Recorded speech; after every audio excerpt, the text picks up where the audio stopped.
How to save videos from Instagram edits to camera roll. If you want to save videos from Instagram edits to camera roll, so let's say you're editing a certain video, you are done editing, now you want to export this and save it onto your gallery. To do so, once you have your video ready, tap on the next option from the very top right hand side of the screen. And when you do that, you can see it will automatically render that video, but we are not 100% done yet because the main step is still left. So let's wait until this process is complete first. Now, as you can see, after the video has been exported, we have various options to directly share them to Instagram, upload them to Facebook or message them.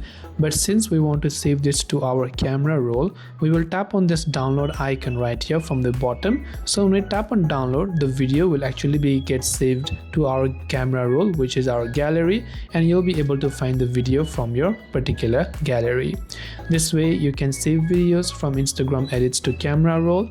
I hope the video helped you out. If you have any questions, feel free to leave them down below. Thank you for watching and see you in the next video.